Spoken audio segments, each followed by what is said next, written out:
நண்பர்களே பாருங்கள், என்னதான் கிராமத்து வாழ்க்கையாக இருந்தாலும் கிராமத்து வாழ்க்கை தான்.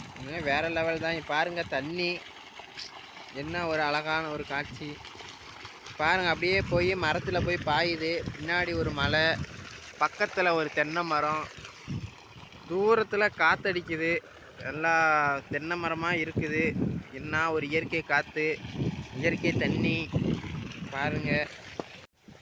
அது மட்டும் இல்லாமல் பாருங்கள், தென்னை மரம் முளைக்க போட்டு எவ்வளோ பெருசு முளைச்சிருக்கு. இதுக்கு முன்னாடி தேங்காய் முளைக்க வச்சு நீங்கள் முளைக்க போட்டிருக்கீங்களா பார்த்துக்குங்க.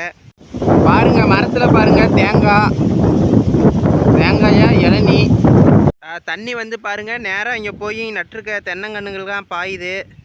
தண்ணி போகிற இடத்துல பாருங்கள், ஒரு பூவரச மரம், ஒரு முருங்கை மரம், அது பக்கத்தில் ஒரு மருதாணி செடி. வாழை மரம் நட்டு வச்சு வளராதுன்னு நினச்சேன். ஆனால் பாருங்கள், என்ன ஒரு ஆச்சரியம். இப்போ காஞ்சி போச்சுன்னு அவ்வளோதான் நினச்சா, இன்றைக்கி ஒரு வாரம் கழித்து வந்து பார்த்தா ஒரு இலை வந்திருக்கு. ரொம்ப சந்தோஷமாக இருக்குது. பாருங்கள், தண்ணியில் எவ்வளோ ஒரு அழகாக போயிட்டுருக்குது. இதுதான் எங்கள் ஊர் பேர் கணக்கப்பிள்ளையூர். தூரத்தில் தெரியுது பாருங்க, அதுதான் ரங்கமலை.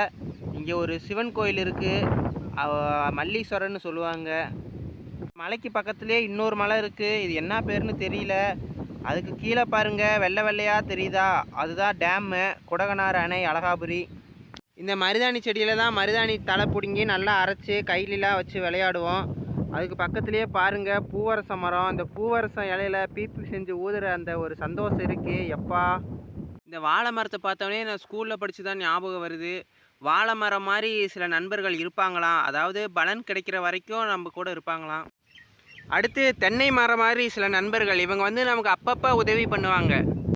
அடுத்து பனைமரம் மாதிரி நண்பர்களும் இருக்காங்க. இவங்களுக்கு ஒரு முறை உதவி செஞ்சால் போதும், அவங்க வாழ்நாள் முழுவதும் நமக்கு உதவி செஞ்சுக்கிட்டு இருப்பாங்க.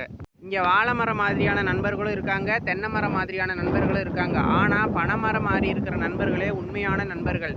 இவங்க நமக்கு வாழ்நாள் முழுவதும் நமக்கு மதிப்பையும் பலனையும் தர்றாங்க.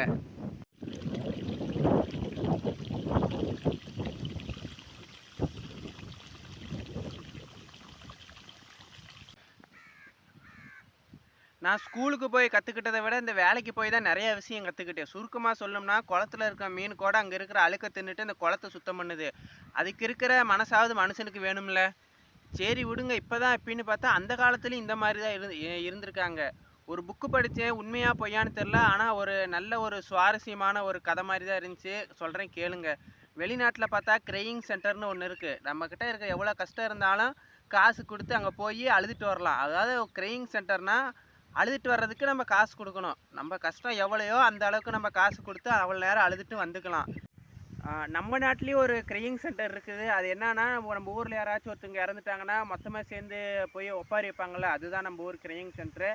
அப்போ அந்த ஒரு சூழ்நிலையும் தனக்கு சாதகமாக பயன்படுத்திக்கிட்டு நம்ம ஆளுங்க எந்த மாதிரி யோசிச்சுருக்காங்க அப்படின்னு சொல்லி பாருங்க. அதாவது ஒப்பாரி வைக்கிறப்போ ஒப்பாரி பாடல் பாடுவாங்க. அவங்க வந்து ஒரு ராகமாக பாடுவாங்க, அது நமக்கு தெரியும். அந்த ராகத்தோட ராகமாக ஒரு பொம்பளை பாடுதான், அந்தலிலே பாவக்கா தொங்குதடி தொங்குதடி அப்படின்னு. அதுக்கு இன்னொரு பொம்பளை பாடுதான், அது போகும்போது பார்த்துக்கலான்னு. அதுக்கு இன்னொரு பொம்பளை சொல்லுதான், அந்த பாவக்காய் செடி நட்டு வச்ச பொம்பளை சொல்லுதான், அது விதைக்கல்லோ விட்டுருக்கு, விதைக்கல்லோ விட்டுருக்கு. அதாவது எப்படின்னா, ஒருத்தவங்க ஒப்பாரி வைக்கிறதுக்காக வர்றாங்க, பொம்பளைங்களாம் வர்றப்ப பார்த்தீங்கன்னா ஒரு பாவக்காய் செடி இருக்குது, அதில் வந்து பாவக்காய் தொங்கிட்டு இருக்குது. அதைத்தான் அந்த பொம்பளை சொல்லியிருக்கு, அந்தலிலே பாவக்காய் தொங்குதடின்னு. அதோட தோழி சொல்லிச்சான், இதெல்லாம் முடிஞ்சு விசேஷம், இதெல்லாம் முடிஞ்சு போகிறப்ப பார்த்துக்கலாம் அப்படின்ட்டு இருக்கிறதுக்கா, போகும்போது பார்த்துக்கலான்னு இருக்கான். அதுக்கு அந்த பாவக்காய் செடிக்கு சொந்தக்காரமாக சொல்லிச்சான், இது விதைக்கல்லோ விட்டு இருக்குன்னு. இப்படிலாம் இருந்தால் எப்படிங்க வாழ்க்கை?